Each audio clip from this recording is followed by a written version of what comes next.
SNTV Online. Huu ni wakati wetu. Tarehe 29 mwezi huu wa 10 mwaka 2025 ni siku ya uchaguzi mkuu, ambapo kwa Zanzibar tume ya uchaguzi imefanya maandalizi mazuri, na mnamo saa 1 kamili vituo vyote vilifunguliwa kwa ajili ya kuanza uchaguzi wa rais, uwakilishi na udiwani kwa hapa Zanzibar.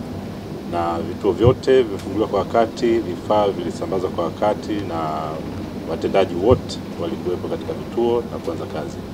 Vituo vingi vilikuwa na mawakala wa vyama tofauti, na zoezi lilianza kwa salama na kwa utulivu, na idadi nzuri tu ya watu ambao walikuwa wamejitokeza kwa ajili ya kutekeleza haki yao ya kupiga kura.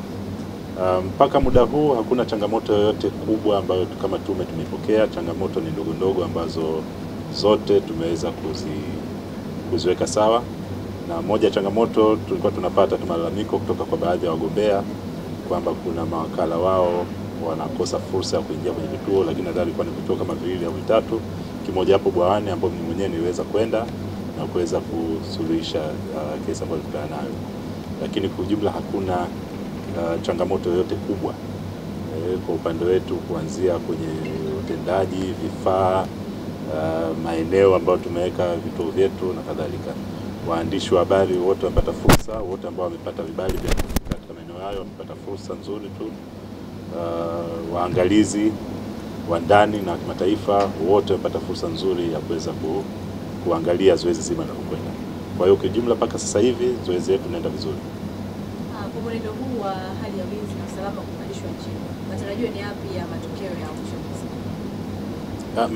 Matarajio yetu ni kwamba ikifika saa 10 ndio muda wa kufunga vituo, na baada ya hapo ndo utaratibu wa kuanza kuhesabu kura utaanza, na matokeo ya uchaguzi katika ngazi za nafasi za uwakilishi na udiwani utakuwa unatolewa kwa mujibu wa vituo ambavyo vimepigwa kura, na maafisa wa uchaguzi wa jimbo wao ndio watakuwa wanatangaza mshindi pale ambapo wakishamaliza majumuisho na wanatangaza. Lakini ya urais tutafanya majumuisho yetu hapa, na hapa ndo ambapo tutatoa matokeo hayo. Na matokeo tunatoa tutakuwa tutoe ndani ya masaa 72 toka tumalize zoezi la upigaji kura. Subscribe, bonyeza alama ya kengele kupata habari nyingine kama hizi. Pia usisahau kulike na kushare. SNTV Online. Huu ni wakati wetu.